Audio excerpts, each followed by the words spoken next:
আপনাদের অনেকের মোবাইলে, সবার সাথে এখন অ্যান্ড্রয়েড মোবাইল আছে, ফেসবুকে, মেসেজে, হোয়াটসঅ্যাপে, ইমোতে ইত্যাদিতে একটা মেসেজ আসে। কি মেসেজ?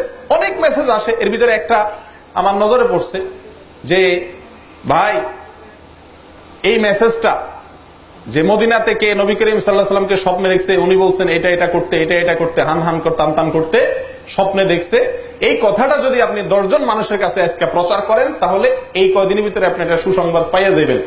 আর যদি প্রচার না করছেন তো আপনার 14 গোষ্ঠী শেষ। এই জাতীয় একটা মেসেজ আপনারা দেখছেন নি? আচ্ছা, মিথ্যা, ইসলামের নামে মিথ্যা এবং ভুয়া একটা জিনিস প্রচার করছে। আমি অনেক ভালো ভালো মানুষ জানতাম, ভালো ধারণা ছিল, অনলাইনে পরিচয়, এরকম মানুষকেও দেখি এই মেসেজ পাঠায়।